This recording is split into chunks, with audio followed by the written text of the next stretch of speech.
irmãos que usam as revistas da Central Gospel, a paz do Senhor, Deus abençoe. Estamos tentando ajudar um pouco os irmãos, estamos fazendo alguns vídeos e também fazendo PowerPoint, colocando aí as figuras ilustrativas da lição para ajudar os irmãos. Eu sou o pastor Henrique, morava antes em Imperatriz Maranhão, agora moro em São Paulo, aqui em Americana. Se você deseja nos convidar para estarmos aí, estamos à disposição. Estamos estudando então nas revistas da Central Gospel com o tema A Epístola aos Romanos, a doutrina da justificação pela fé. O comentarista da Central Gospel deste trimestre é o pastor Gilmar Vieira Chaves, e nós vamos estudar hoje a lição de número 7, a soberania de Deus.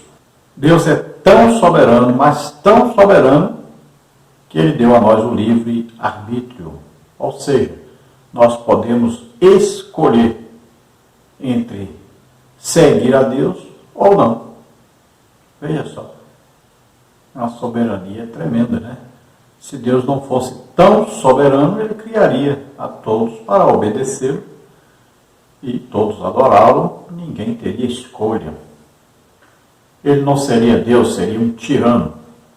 Vamos então ao texto bíblico básico. Romanos 9, 19 a 24 e 30 a 33, que diz assim: Dir-me-ás então, por que se queixa ainda? Porquanto quem resiste à sua vontade? Mas, ó homem, quem és tu que a Deus replicas? Porventura, a coisa formada dirá ao que a formou: por que me fizeste assim? Ou não tem o oleiro poder sobre o barro, para da mesma massa fazer um vaso para a honra e outro para a desonra? E que direis se Deus, querendo mostrar sua ira e dar a conhecer o seu poder, suportou com muita paciência os vasos da ira, preparados para a perdição, para que também desse a conhecer as riquezas da sua glória, nos vasos de misericórdia, que para a glória já dantes preparou, os quais somos nós, a quem também chamou, não só dentre os judeus, mas também dentre os gentios. Agora Romanos 9, 30 e 33. Que diremos, pois? Que os gentios que não buscavam a justiça alcançaram a justiça? Sim, mas a justiça que é pela fé. Mas Israel, que buscava a lei da justiça, não chegou à lei da justiça. Por quê? Porque não foi pela fé, mas como que pelas obras da lei. Tropeçaram na pedra de tropeço, como está escrito: Eis que eu ponho em Sião uma pedra de tropeço e uma rocha de escândalo, e todo aquele que crer nela não será confundido. Então veja que é muito importante entendermos sobre a presciência de Deus, senão nós não vamos compreender sobre a soberania de Deus. Veja bem, para Deus então tudo é presente. Então tem lá passado, e aí vai para nós, passado. Vai até o futuro, então o dia que nós nascemos até o dia que nós morremos. Agora Deus conhece tudo, o dia que nós nascemos e o dia que nós morremos. Nós não morremos ainda, mas Ele já viu. Então Deus olha toda a história humana, do início até o fim. Então Ele sabe exatamente quem abriu o coração para Deus, quem se interessou por Deus, quem não se interessou, quem era bom, quem era ruim, tudo Deus sabe. Então, esses que se interessaram por Deus, esses, Deus escolheu dentre eles alguns para usar deles mais abundantemente. Veja só. E aqueles que não queriam Deus, que não quiseram, se rebelaram, amaram mais o pecado, né? Amaram mais as trevas, desejavam permanecer nos pecados, Deus então escolheu dentre eles alguns para deles usar, agora para juízo sobre eles, para servirem de exemplo. Então veja só, tudo está debaixo do controle de Deus. Agora Deus não obrigou ninguém a ser salvo, nem obrigou ninguém a ser condenado. Deus não escolheu algumas pessoas para ir para o inferno e outras para ir para o céu. Não. Veja bem, a pregação foi dada tanto no Antigo Testamento quanto no Novo Testamento. No Antigo Testamento havia pregação, existia. E quem creu, quem abriu o coração para Deus, quem ouviu a voz de Deus, se interessou, esse recebeu a dádiva de Deus, a misericórdia de Deus. No Novo Testamento, quem ouve aí o Evangelho, né, e acredita, crê no Evangelho, tem fé, é salvo. E olha que a justificação pela fé, tanto é no Antigo Testamento quanto no Novo Testamento. Olha lá, creu Abraão em Deus e foi justificado pela sua fé. E no Novo Testamento, mesma coisa. Ouviram a pregação do Evangelho, creram e foram salvos. Quem não crê não é salvo. Olha só, é sempre pela fé. A justificação é pela fé. Então Deus é justo, Deus está no controle de tudo, conhece tudo e Deus salva aquele que se aproxima dele, crendo nele. Deus escolheu um povo para que desse povo pudesse ganhar todo mundo, mas esse povo não se converteu a Deus, caíram na idolatria. Deus então levanta dentre aquele povo que estava na idolatria, que nem era povo escolhido por Deus, para serem salvos. Olha só, usou de misericórdia para com aqueles que nem queriam saber de Deus, nem conheciam Deus. Então Deus faz isso pela sua graça, misericórdia, pelo seu amor. Agora, todos só são justificados pela fé. Crerem agora que Jesus veio, deu a vida por nós, morreu por nós lá na cruz, ressuscitou. Você crê nisso, você se arrepende dos seus pecados, você é salvo. Vamos ver o textual que diz: porque diz a Escritura a Faraó, para isto mesmo te levantei, para em ti mostrar o meu poder e para que o meu nome seja anunciado em toda a terra. Romanos 9:17. Então veja, Deus viu lá Faraó, sua vida, seu nascimento, sua vida toda. Viu que ele endureceu o coração, não deixou o povo ir para a sua terra, a terra prometida. Né? Não queria reconhecer Deus como Deus. Tudo isso Deus viu de antemão, na sua presciência. Então o que Deus faz? Deus, então, assim como está em Romanos, capítulo 1, Deus abandona o homem para que ele caia no pecado e tenha mais juízo sobre ele. Assim fez com Faraó. Já que ele não quer Deus, então eu vou endurecer mais ainda o coração dele para ele ficar pior do que já era. E ele não vai receber a graça porque ele não quer, na verdade.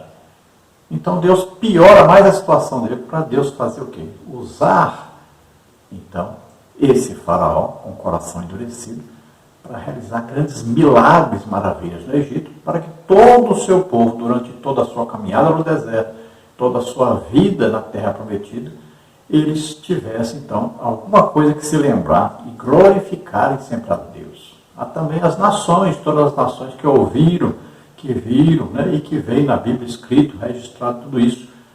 Então vão glorificar a Deus. Vamos ver o comentário, palavra introdutória. Entre os versos de Romanos 1 a 18, Paulo, o apóstolo, apresenta o tema da rejeição de Israel e da soberania divina. Em seu poder soberano, o Altíssimo estabeleceu que ninguém poderia ser justificado por obras, senão pela fé no sacrifício vicário de Cristo. Romanos 3, 20, Gálatas 3, 16. A partir do verso 19, ele apresenta a relação entre a soberania de Deus e o livre-arbítrio humano. Esses temas se configuram como de elevada importância nas Escrituras e na experiência humana. A vida do salvo deve ser vivida à luz da verdade inabalável de que Deus reina de forma soberana sobre a criação e o ser humano é livre para se conduzir como pessoa e fazer as escolhas que desejar para si, sabendo de antemão que as consequências para os seus atos são inevitáveis. Gálatas 6:7. A soberania de Deus, lado a lado com a responsabilidade humana, é o assunto desta lição. Então veja que Deus dotou o homem de livre arbítrio, ou seja, livre escolha. Então veja que quando o homem provou a árvore do conhecimento do bem e do mal, Deus diz o quê? Agora o homem é como de nós, sabendo o bem e o mal. Veja bem, a partir daí o homem sabia o que é bom, que é ruim, o que é bem, o que é mal, o que agrada a Deus, o que desagrada a Deus. Então ele passou a ter esse conhecimento. Aí ele vai escolher qual caminho quer seguir. Veja bem, não é Deus que obrigou o homem a pecar e nem a continuar pecando. Mas é o homem que escolheu continuar no pecado. Olha aí em Deuteronômio escrito aí, olha. Coloco diante de você 2 caminhos. Olha aí. Coloca aí o bem e o mal. Olha aí, a vida e a morte. Está bem claro aí. E Deus disse, escolhe a vida. Olha aí, escolhe o bem. Escolhe o caminho certo. Deus ainda dá sugestão, mas diz só, escolhe. É para o homem escolher. Veja aí Josué 24:15. Porém, se vos parece mal aos vossos olhos servir o Senhor, escolhei hoje a quem servais. Se os deuses a quem serviram vossos pais, que estavam da linha do rio, ou os deuses dos amorreus, em cuja terra habitais. Porém, eu e a minha casa serviremos ao Senhor. Olha aí Romanos 10:9. Se com a tua boca confessares ao Senhor Jesus, e em teu coração creres que Deus ressuscitou dos mortos, serás salvo. Então aí tem um se. Se confessar, se não quiser. Então veja Deuteronômio 30:19. Os céus e a terra tomam hoje por testemunhas contra ti que te tinham proposto a vida e a morte, a bênção e a maldição. Escolhe, pois, a vida para que vivas tu e tua semente. Então está bem claro aí que um Deus soberano, que poderia escolher já e matar quem quisesse, dar vida a quem quisesse, mas ele dá a oportunidade ao ser humano de escolher segui-lo ou não, obedecê-lo ou não, se converter ou não. Então o homem tem livre oportunidade. Um ser pensante, inteligente, ele tem liberdade de escolha. Isso é uma grande prova de que Deus é soberano. Se ele não fosse soberano, ele seria um tirano e obrigaria a todos a obedecê-lo. Por que ele escolheria alguns para condenar e outros para serem salvos? Não, ele escolheria todos para obedecê-lo. Querendo ou não querendo, iriam obedecê-lo. E pronto. Veja só. Isso prova que Deus é realmente soberano, está no controle de tudo e de todos. No tópico 1, a soberania de Deus. No subtópico 1, o significado da soberania de Deus. Soberania é um atributo exclusivo de Deus. A soberania de Deus pode ser definida pelo exercício de sua onipotência e de seu controle total sobre tudo e todos. Ele é o único ser autônomo e autossuficiente no universo. Somente ele é absolutamente livre para fazer o que quiser, quando quiser e do jeito que quiser. Em síntese, ele fará sempre o que lhe apraz. Isaías 55:11, Romanos 9:19-23. Assim pode-se resumir o significado da soberania de Deus da seguinte maneira: Deus é soberano. Ele tem supremacia total, domínio sobre todas as coisas, podendo efetuar tudo o que a sua vontade assim desejar. Então, a soberania é um dos atributos de Deus, que pertence somente a Deus. Só Deus pode fazer o que quiser, do jeito que quiser, a hora que quiser. Só Ele. Só Ele tem controle sobre tudo e sobre todos. Tem gente que pensa que Satanás pode derrubar Deus, que pode brigar com Deus, lutar contra Deus. Não, não existe isso. Então tome cuidado com essa ideia. Isso aí é coisa de seita. Tá? Então Satanás vai até onde Deus permite. Olha lá, ao Jó. Deus disse, somente não toca na vida dele, porque Deus tinha um plano para melhorar a vida de Jó. Deus ia dar a Jó o que Jó sempre desejou, conhecer a Deus. E Jó também seria muito mais abençoado. Ficou livre de uma família de filhos que eram aí rebeldes, viviam de festa em festa. O pai e a mãe nem iam à festa deles. O pai ficava orando, porque sabia que eles iam fazer alguma coisa errada, falar alguma coisa errada. Veja só, nem queriam saber de trabalhar, os trabalhadores é que vieram avisar da morte deles, porque eles nem estavam no campo. Quando aconteceu aquelas tragédias no campo, eles não estavam lá. Então Deus livrou Jó desses filhos rebeldes e deu filhos melhores. A riqueza de Jó dobrou. Veja só, Deus aproveitou essa oportunidade para abençoar Jó. E Deus disse até para Satanás até onde ele poderia ir. Não toque na vida dele. E Deus entrou com providência e arrumou a saúde e a vida de Jó. Então, veja bem, tudo trabalha de acordo com a vontade de Deus, a permissão de Deus. Tudo acontece dentro daquilo que Deus permite que aconteça.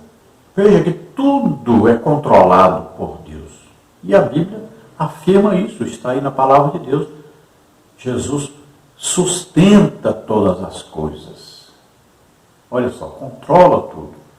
Olha aí Hebreus 1:3, o que diz? O qual, sendo o resplendor da sua glória e a expressa imagem da sua pessoa, e sustentando todas as coisas pela palavra do seu poder, havendo feito por si mesmo a purificação dos nossos pecados, assentou-se à destra da majestade nas alturas. Olha aí João, capítulo 1. No princípio era o verbo estava com Deus, o verbo era Deus, ele estava no princípio com Deus.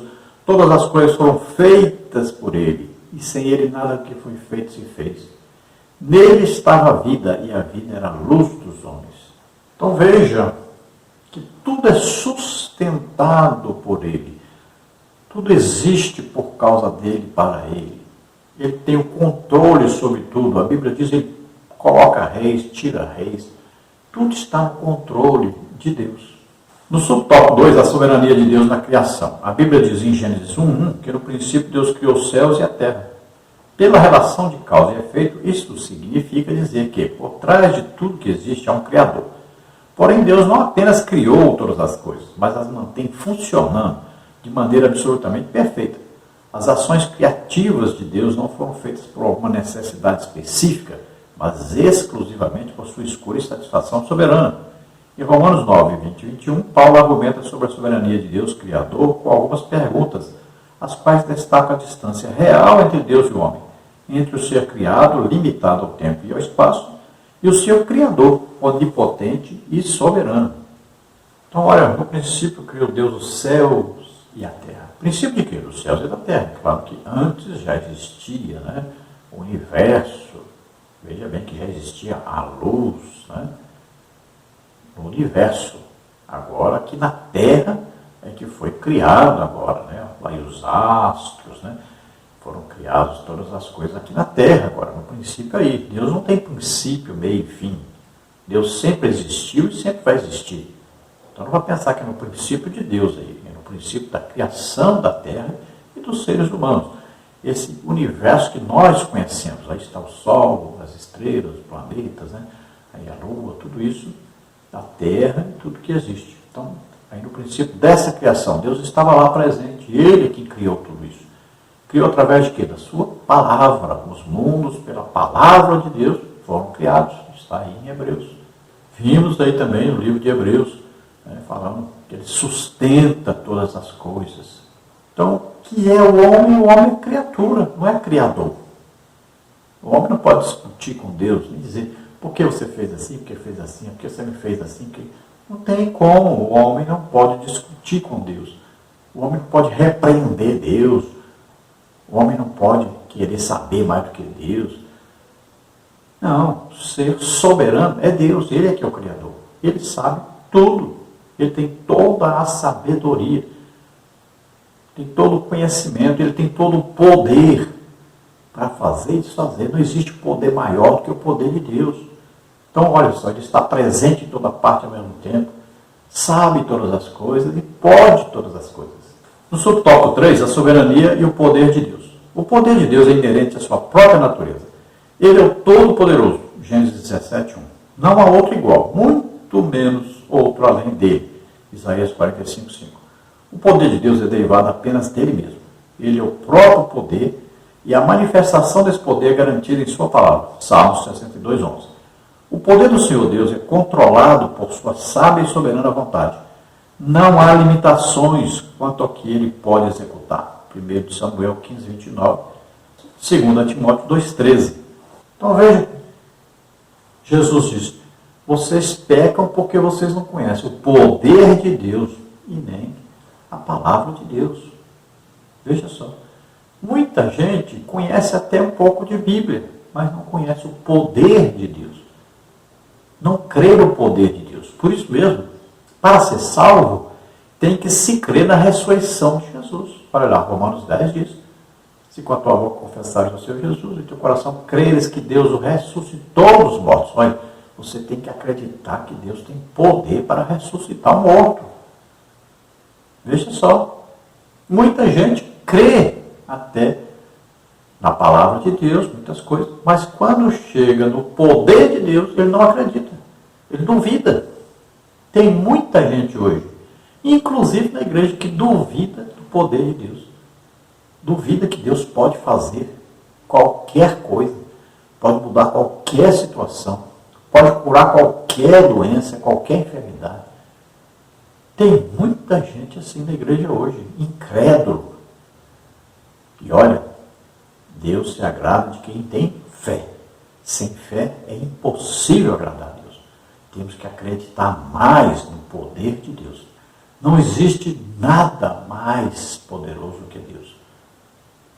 Não existe ninguém mais poderoso que Deus. Não existe poder superior ao poder de Deus. Nada, absolutamente nada é impossível para Deus. Não há impossíveis para Deus. Olha Gênesis 18:14. Haveria coisa alguma difícil ao Senhor? Ao tempo determinado tornarei a ti por esse tempo da vida e Sara terá um filho. Então nada, absolutamente nada é impossível para Deus, é difícil para Deus.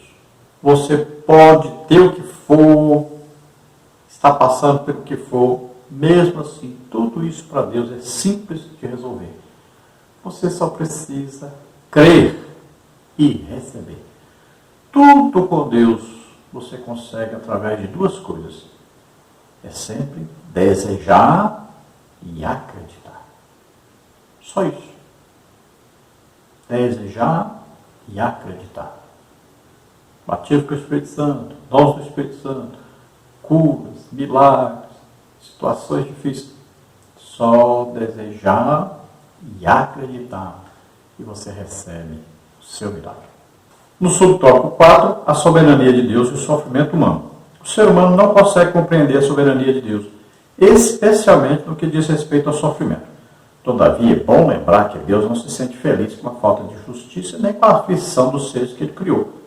Salmos 5:4. Deus ama cada pessoa e prima por sua segurança e bem-estar. O sofrimento humano pode ter variadas causas.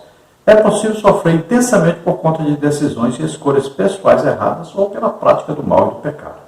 Há, todavia, um sofrimento permitido por Deus que, de forma pedagógica, contribui para o amadurecimento e o fortalecimento espiritual. No entanto, há também um sofrimento que pode vir sem uma clara explicação. O apóstolo Paulo apresenta uma síntese sobre o assunto quando declara: sabemos que todas as coisas cooperam para o bem daqueles que amam a Deus, daqueles que são chamados segundo o seu propósito ou decreto. Romanos 8:28. Essa promessa está atrelada ao sofrimento humano e tem apoio também em Romanos 8:17-18. Esses dois versos apresentam a pessoa redimida como filho, herdeiro de Deus e co-herdeiro com Cristo. Isso é um privilégio incomparável e ensina que Ele está no controle de todos os fatos que envolvem a vida de todo aquele que é possuído pelo Espírito Santo. Veja, às vezes nós não compreendemos a soberania de Deus, temos dificuldades. Olha, não é o desejo de Deus que alguém esteja doente, que alguém esteja empobrecido, sem um emprego, que alguém esteja passando por problemas difíceis. Não, Deus quer que os seus filhos estejam sempre muito bem, passando muito bem, vivendo muito bem, felizes, alegres e evangelizando, ganhando almas, produzindo para o reino de Deus. Porque se você estiver aí doente em casa, na cama, você não poderá estar ao mesmo tempo evangelizando, ganhando almas, trabalhando aí, né?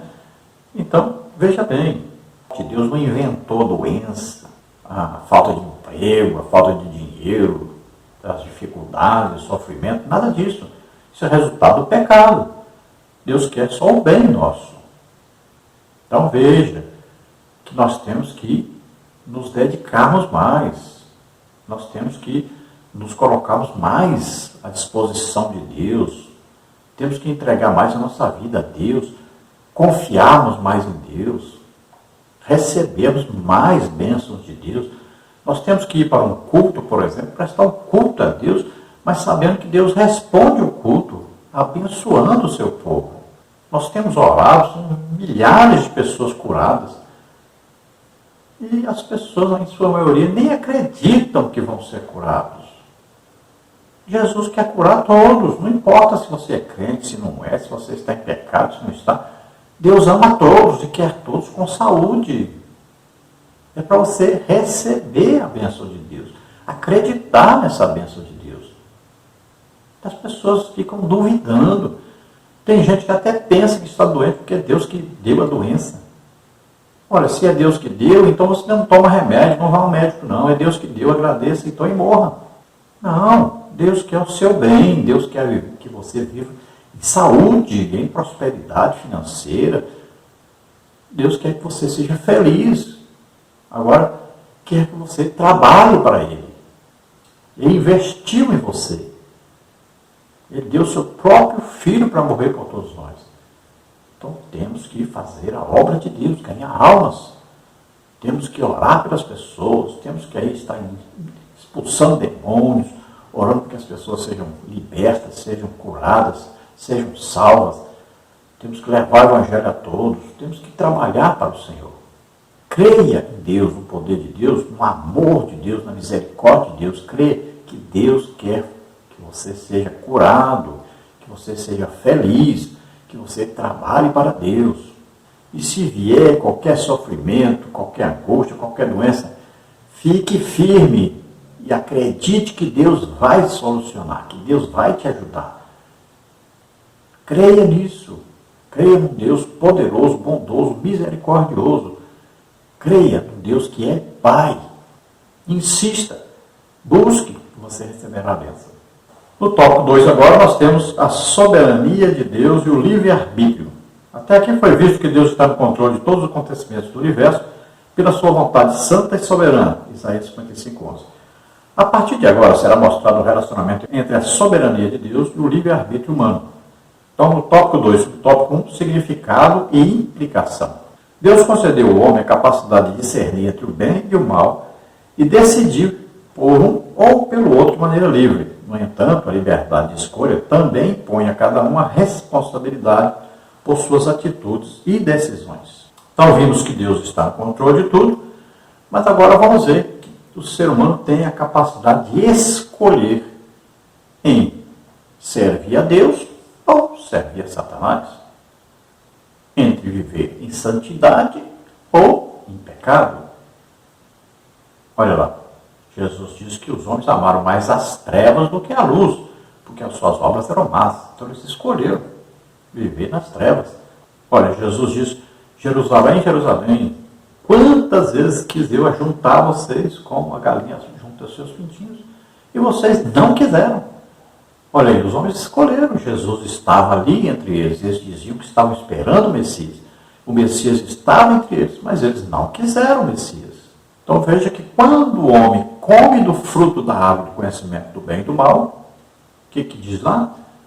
O homem agora é como um de nós, sabendo o bem e o mal. Ele agora vai escolher. Aí Deuteronômio 30 está dizendo aí, escolhe, olha aí, está a vida e a morte, está diante de você, escolhe.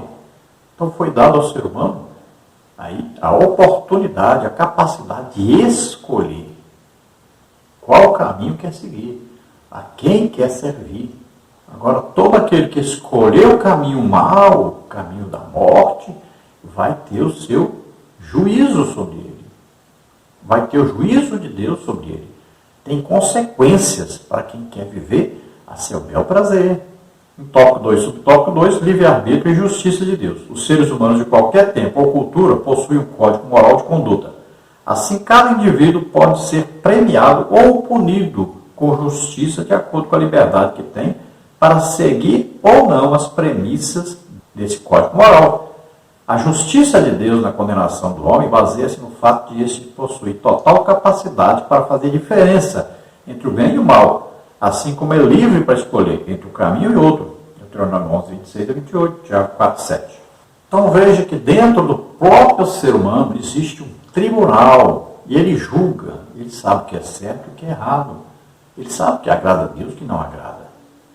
Ele sente remorso, né? Veja só, a pessoa peca e aí imediatamente sente o quê? Um remorso. Vem exatamente um pensamento aí, que é um julgamento lá na sua consciência. Ele sabe que está errado.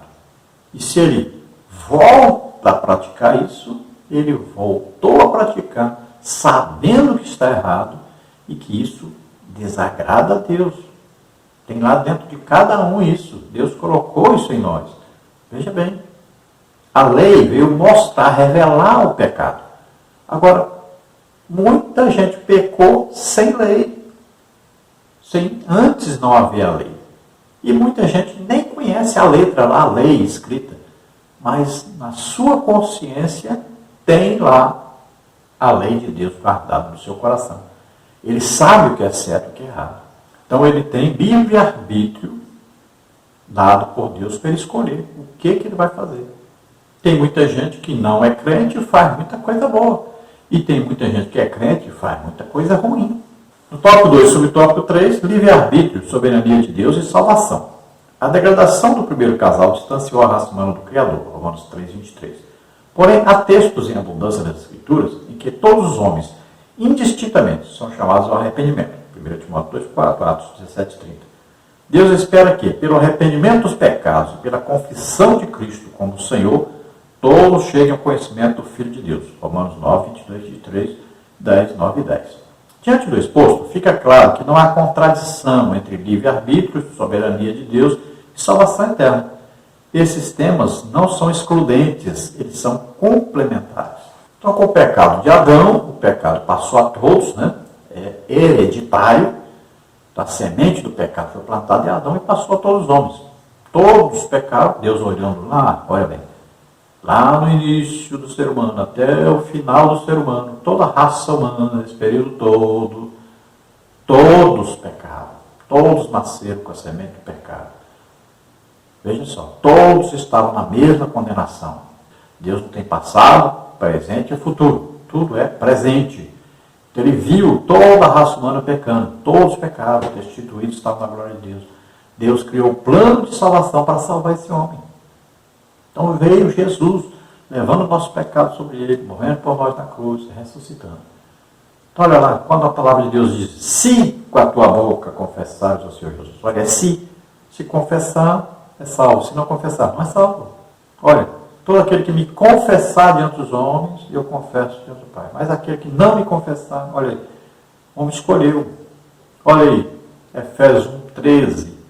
Olha, estamos em Cristo. Quando? Depois que ouvimos a palavra da verdade, o Evangelho da salvação. Tendo crido nessa palavra, nós ouvimos o Evangelho e acreditamos. Aí nós somos salvos, recebemos o Espírito Santo. E se nós ouvimos e não cremos, não somos salvos, não recebemos o Espírito Santo. É simples isso. No tópico 2, subtópico 4, tem aí um subsídio. Diz assim, em contrapartida, o apóstolo contrastou a morte eterna com a vida eterna quando afirmou, mas o dom gratuito de Deus é a vida eterna. Romanos 6, 23b. A recompensa para o pecado é resultante de escolhas pessoais erradas e é merecida. Porém, a vida eterna concedida ao salvo é imerecida, pois é fruto da graça de Deus. Então, salário do pecado, morte. Dom gratuito de Deus, vida eterna, por Cristo Jesus. Então, olha lá, salário do pecado. O homem nasceu em pecado, viveu em pecado, pecou. Cada vez que ele peca, aumenta o seu salário, que é a condenação, o juízo de Deus sobre ele. Morte eterna, condenação, lago de fogo e enxofre, vida eterna sem Deus, sem paz, sem salvação. Agora, o dom gratuito, então agora a dádiva de Deus, o presente de Deus, que é a salvação, a vida eterna com Deus, então é adquirida por meio de Jesus Cristo. Crê no sacrifício de Jesus Cristo, na obra salvífica de Jesus Cristo por nós, morrendo por nós na cruz. Ouvimos a pregação, cremos, somos salvos. Isso é a graça de Deus. Jesus Cristo morrendo por nós. Então nós escolhemos o que nós queremos, morte eterna ou vida eterna. No tópico 2, tópico 4, livre-arbítrio, soberania de Deus e responsabilidade do homem. Deus criou o homem como ser moral. Isso significa, basicamente, que ele é capaz de entender a diferença entre o bem e o mal e é livre para escolher entre uma coisa e outra. Sendo um ser livre, o homem se torna responsável por suas atitudes, escolhas e gestos. Sim, ele tem liberdade de ação, porém responderá por todas as suas decisões. O propósito de Deus é que o homem siga a verdade, a justiça e a misericórdia. Miqueias 6:8. Ele deve ter fé na justificação em Cristo e realizar a vontade do Senhor. As Escrituras destacam os deveres do ser humano para com Deus e o próximo, reivindicando uma observância exclusiva aos seus preceitos. No entanto, de nada valerá a qualquer pessoa a prática de sistemas éticos ou de códigos morais alienados da justiça pela fé. Romanos 1:16, 17, 5, 1 e 2. É isso que Paulo mostra no capítulo 9, de 1 a 18, na sua carta aos Romanos. A semelhança de Moisés, que pediu a Deus que perdoasse o povo ou riscasse o seu nome do livro, Paulo diz que desejava ser anátema por amor de seus irmãos, compatriotas segundo a carne, Romanos 9:3. Os judeus foram rejeitados por Deus porque rejeitaram o único meio de acesso ao Pai, o sacrifício de Cristo no Calvário. Então Deus criou o homem um ser moral, que é capaz aí de decidir, de escolher o caminho que quer seguir. Onde quer chegar? A Deus ou a Satanás? A vida eterna sem Deus, a morte eterna, ou a vida eterna com Deus, na comunhão com Deus. Então, o ser humano pode escolher.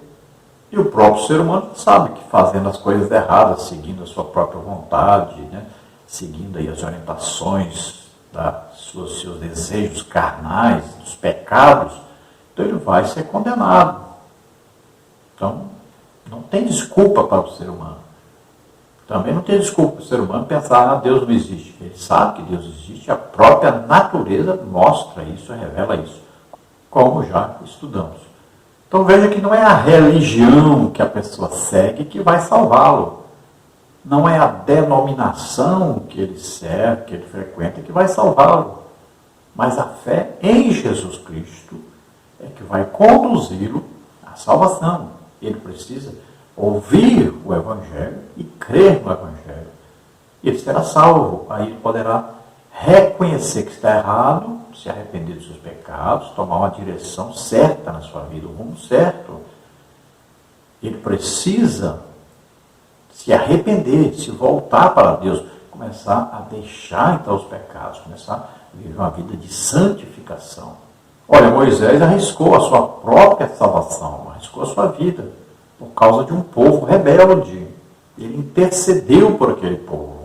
Se o nome nosso no livro da vida não pudesse ser retirado, Moisés não teria dito, risca o meu nome se o Senhor não vai abençoar esse povo, se o Senhor não vai conosco. Veja bem, ele arriscou tudo, arriscou sua própria vida, sua própria salvação, para que aquele povo fosse salvo. Esse é um papel de líder. Veja só, Paulo arriscou também a sua própria salvação. Se fosse possível, ele diz, eu até perderia minha salvação para que esse povo fosse salvo. Os judeus. Veja só, esse é o papel de um verdadeiro líder. Ele arrisca sua própria vida, até sua própria salvação, se for necessário, para que o povo seja beneficiado, o povo seja salvo. Isso é dar a vida pelos outros. Se Jesus deu a vida por nós, o que custa nós darmos a vida pelos nossos irmãos? Então os judeus foram rejeitados porque viveram em pecado, na idolatria. E quando veio o Messias, eles o rejeitaram. Por isso perderam a salvação. Mas a Bíblia diz que o remanescente será salvo. Então no final da grande tribulação, quando estiverem já quase totalmente destruídos, aí eles vão clamar, será derramado sobre eles um espírito de súplicas. Jesus vem, desce lá no Monte das Oliveiras e vai mostrar para eles o que eles fizeram com ele, as mãos furadas, os pés furados, o lado furado. E eles vão se converter, o remanescente será salvo. Vamos à conclusão. Há total harmonia entre a soberania de Deus e o livre-arbítrio do homem. Deus é soberano e o homem é responsável. O ente humano pode alterar o curso da sua vida, ele pode mudar a sua forma de pensar, ele pode arrepender-se de seus pecados e converter-se a Cristo, a única esperança e verdade. Isso explica o empenho e a dor de Paulo a referir-se à rejeição de Israel descrita nesse trecho de sua carta aos Romanos. Então não existe aí falta de harmonia entre soberania de Deus e livre-arbítrio. Deus é tão soberano que deu ao homem o livre-arbítrio para escolher se quer segui-lo ou não. O ser humano pode alterar o curso da sua vida. Ele está caminhando para o inferno, para a morte eterna, para o lago de fogo e enxofre. Ele pode mudar isso, ouvindo a palavra de Deus, crendo, se arrependendo dos seus pecados, entregando sua vida a Deus. Ele vai mudar o futuro, ele vai mudar a sua vida, vai mudar até a sua própria família. Então, vamos fazer todo o possível para que as pessoas sejam salvas. Se arrependam dos seus pecados. Creiam no Evangelho. Precisamos pregar a todos para que todos tenham a oportunidade de serem salvos. Vamos orar agora. Se você deseja entregar a vida para Deus, esse é o momento. Vamos orar juntos. Se você está doente, está enfermo, receba a cura agora. Pai querido, em nome de Jesus, te apresentamos essas vidas que se chegam a Ti arrependidos de seus pecados. Toma em Tuas mãos, Senhor, escreve seus nomes no livro da vida. Concede a eles o Teu Espírito Santo. Ramasta com força, ramaklice farnasa. Esforça-te e tem bom ânimo. Entrega a sua vida a Deus agora. Receba agora a salvação. Você que está doente, está enfermo, receba a cura agora em nome de Jesus. Solta todo mal, toda enfermidade, toda doença. Solta agora. Sai agora em nome de Jesus. Toca, Senhor, nessas vidas. Faz um milagre nas suas vidas em nome de Jesus. Amém. Glória a Deus. Aleluia.